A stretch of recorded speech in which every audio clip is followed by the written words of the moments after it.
Around 300 Defence Force personnel will join police in enforcing stay-at-home orders across Sydney from today. But there are serious concerns that soldiers on the streets will alarm many residents in Western and southwestern Sydney, many of whom are refugees and migrants from nations where the military have often turned against citizens. Nazli Hocaoglu is a youth board member with the Red Cross and also a Fairfield resident. She joins us now. Nazli, good morning to you.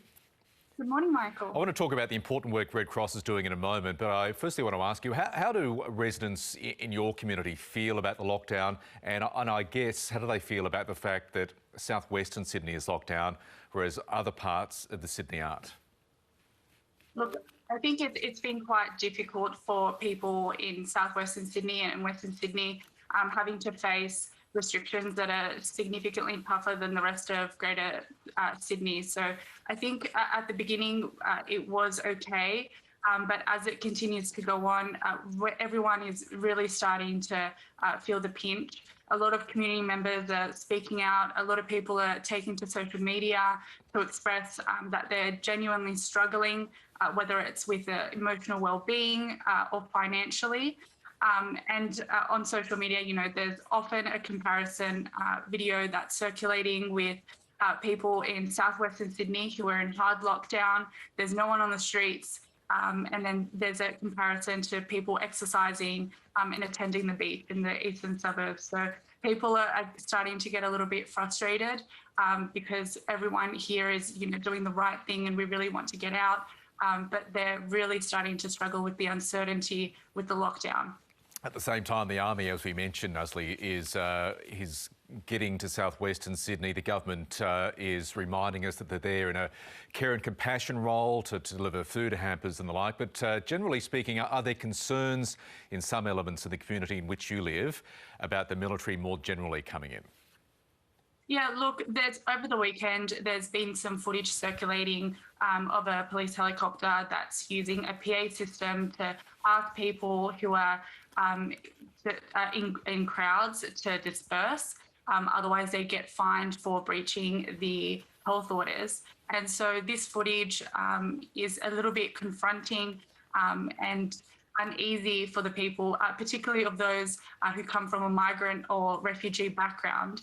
And, you know, the fact is that a lot of the people who come from a background such as migrant or refugee have experienced trauma in the past. And because of where they've come from and their background, seeing something like this is a little bit distressing. And so it's definitely divided the community in that they're a little bit uneasy about the purpose. But in the same token, a lot of people are willing to comply and welcome them to make sure that we can get out as soon as we can.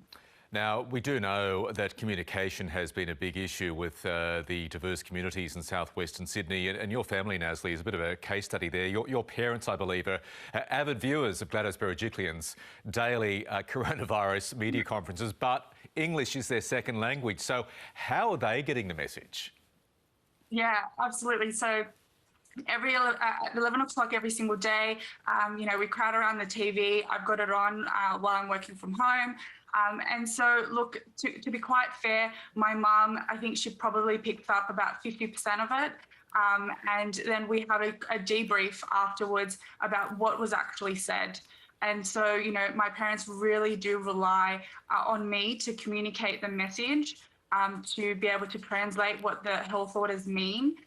Because I think if I was to put the health orders in front of them, I think they'd definitely struggle to interpret what the information is and how to make sure that they comply. So I think in our community, and I know a lot of my friends are also in the same position, where their parents rely on the younger generation to be able to interpret what the rules are and to ensure that we all comply with them. OK, I was going to ask you, should they have to do that? I mean, it's great that you're doing that with your folks and other young people are with their families.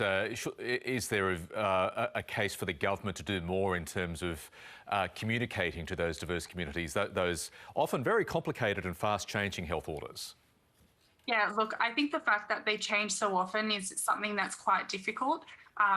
I think that there are a lot of community groups, particularly in the southwestern side, that are doing a lot of effort with migrant communities to be able to communicate them. But the fact that they change so quickly, a lot of these organisations and community groups struggle to keep up with the quick changes. But I think overall, relying on the information, other news outlets online in their own language, I think is definitely something to put some more focus onto. But I think the government has done a fantastic job in spending some time to really translate the health orders and the restrictions into different languages. And I know a lot of people in our community are relying on those translated information documents. Before we go, Nazli, tell us about the work Red Cross is doing to help many families in your area get through this extended lockdown. Yeah, look, the Red Cross is really doing their best to provide support to people who need it the most.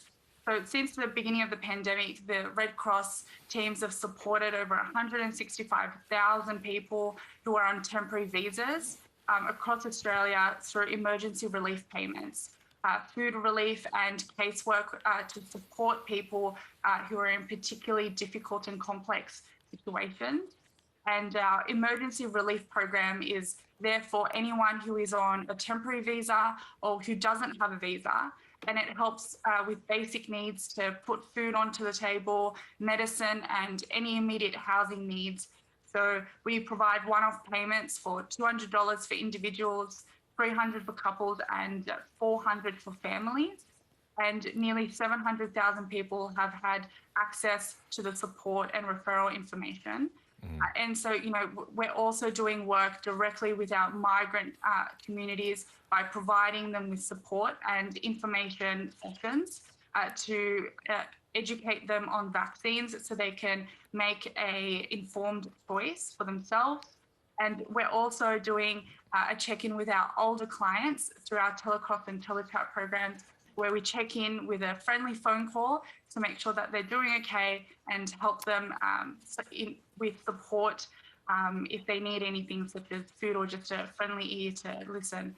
So, I urge anyone who would like to learn more to simply just visit our Red Cross website. Fantastic. Nazli, great chatting to you, and say hi to your parents for us as well.